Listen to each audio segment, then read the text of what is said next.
大森和代のいつもつながっているよ。渡らせトーク。大森先生、こんにちは。こんにちは。今日は皆さんこんにちは。お花がこれはどうお作りになられたんですか？これなんですけれども、ファンの方が作ってくださったんです。はい、手作りなんですよ。すごいですね。手作りでですか？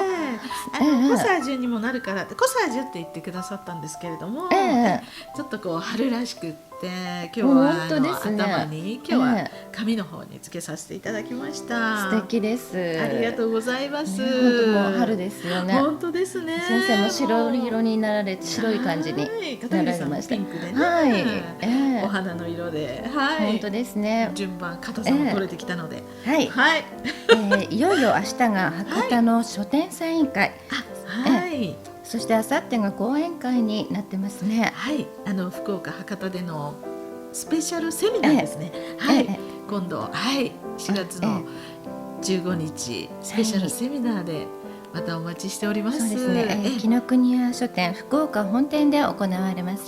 それは14日ですね。はい。サイン会、書店サイン会の方ですね。またたくさんの皆さんに来ていただきますようお待ちしてます。お待ちしております。はい。そして東京と名古屋と大阪で書店サイン会行われまして、そして愛媛県松山市では講演会が行われましたね。いかがでしたか？たくさんの皆様に書店サイン会ね、来ていただくことができまして、もう本当にまた講演会とは違ってもっと皆さんを身近に感じられ、身近で皆さんとお話ができて、もうとっても私は嬉しくて楽しくて、もう特に名古屋はですね、参加者の人数が多かったもんですから、3時間15分ぐらいの再開だったんですけれども、休憩も取ることも本当にせず、もうサイン会を楽しくさせていただきまして、もうなんかほとんどの方が質問をいろいろもう用意してこられたのか、お写真まで持ってこられたりとか、でいろいろ質問を短めに受けさせていただいたり、あとはその方に何かメッセージがあればお伝えさせていただいたりとかで、とっても私も皆さんからパワーをいただくっていう、そんな感じで楽しくさせていただきました。はい。何かよくボル1ボル2の本の中にも書かれてますし、ブログにもよく書かれてありますが、なんかすごいことがあったということなんですけど、今回講演会ですかね、それは。講演会、愛媛の講演会ですね。初めての四国での講演会だったんですね。でもちろん愛媛ももちろん松山市も初めてでしたので、で皆さんあまりこう分からず、どんな講演会かもあんまり分からず来られてた方が多かったです。あとブログもまだ読んでないとか、ブログは結構お若い方は読んでくださってるんですけれども、年齢の高い方はブログとか読まれずに、家に講演会のチラシが入ってたから来ましたとか、あとポスティングされてらっしゃるんですね。出たみたいで、しかもですね、それもなんか大阪の方で、すごいこう講演会来てくださるファンの方たちが、わざわざ愛媛まで行ってくださって、でチラシを配らせてもらいましたとか言ってくださって、もうすごい感激したんですけれども、そんな皆さんの愛媛講演会、なんとか初めての場所でなんとか皆さんに来ていただきたいという思いが伝わったようで、で多くの方が来てくださって、会場は本当にほぼ満席状態で、初めてなのでね、どうかなと思ったんですが、始まったんですね。で、やはり初めての場所ですので、こういう霊的な話、目に見えない世界、こういった話が受け入れられるかどうかっていうのもすごく最初はね不安なんですけれども、でも始まってみましたら、もう本当に私が質問を受けるチャネリングコーナーっていうのがあるんですけれども、そのチャネリングコーナーの方で、ちょっと亡くなられた娘さんが今どうしているか知りたいということを、おっしゃられた質問をこう読んでおりまして、お母様が書かれた質問だったんですね。で読んでましたら急にですね、この私のすぐ前の席の方がご夫婦で来てらっしゃったんですが、奥様の方が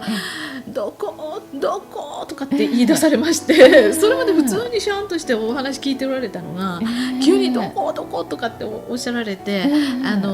その前にその質問の方にお答えをさせていただいて、で今この会場に娘さんは今日は来ておられますよとお話しさせていただいたんです。お亡くなりになられた娘さんが会場には来ておられますからっていう話を見えるんですか？させて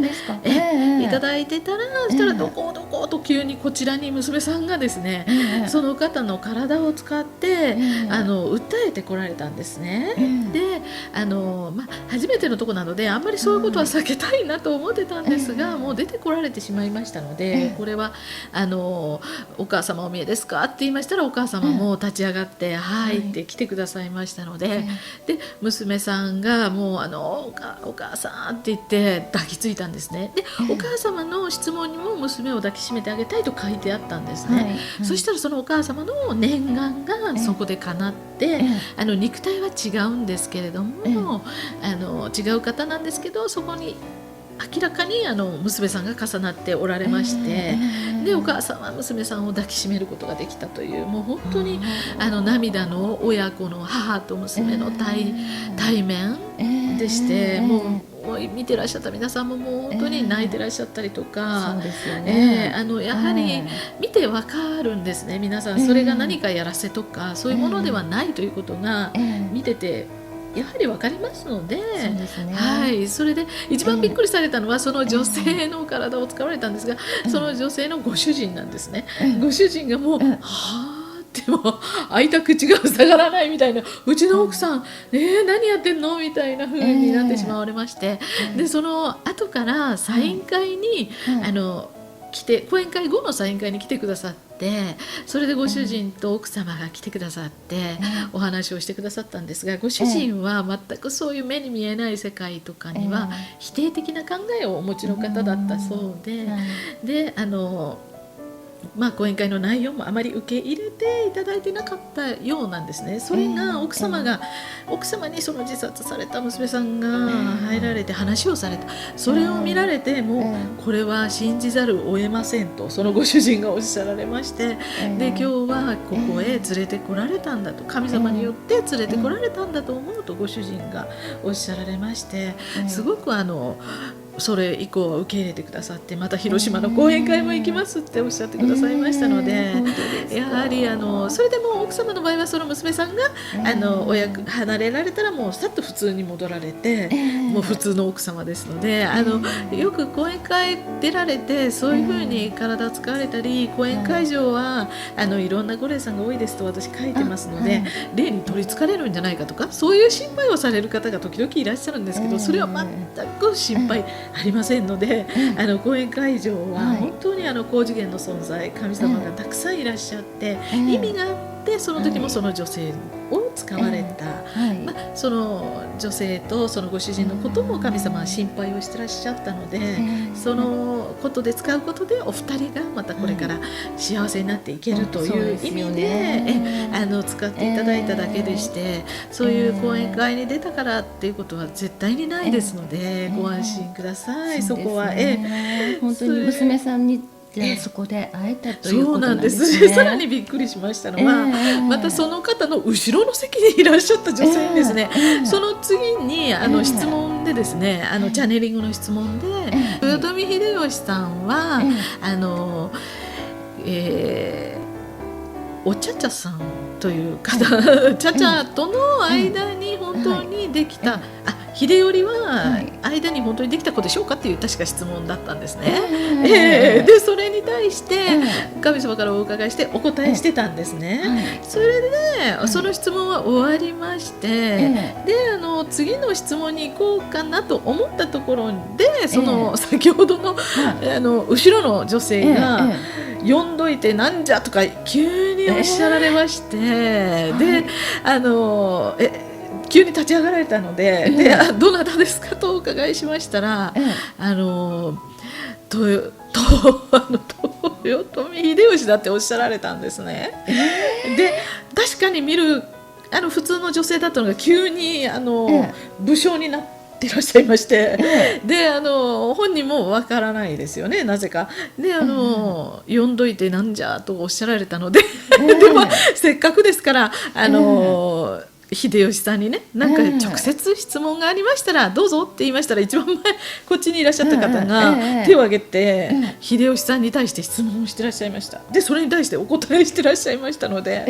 はい、すごいです。先生すごいなんか笑ってらっしゃる。笑っちゃいけない。ですか？怖くはないです。全然これは怖いことではないですね。私たちもこの肉体を脱げば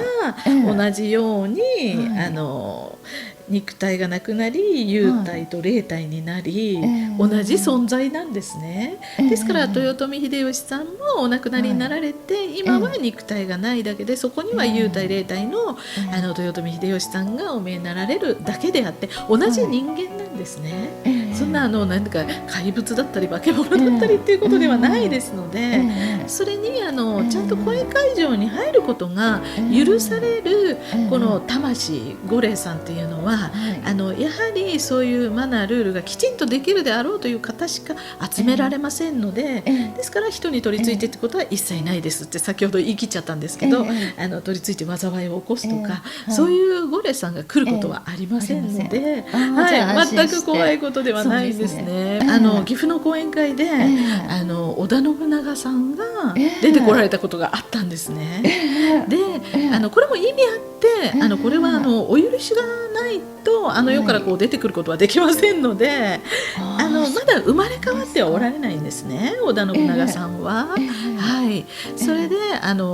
出てこられたんです。世の修行をしてらっしゃいますので、はい、それで出てこられることができたんですけれども、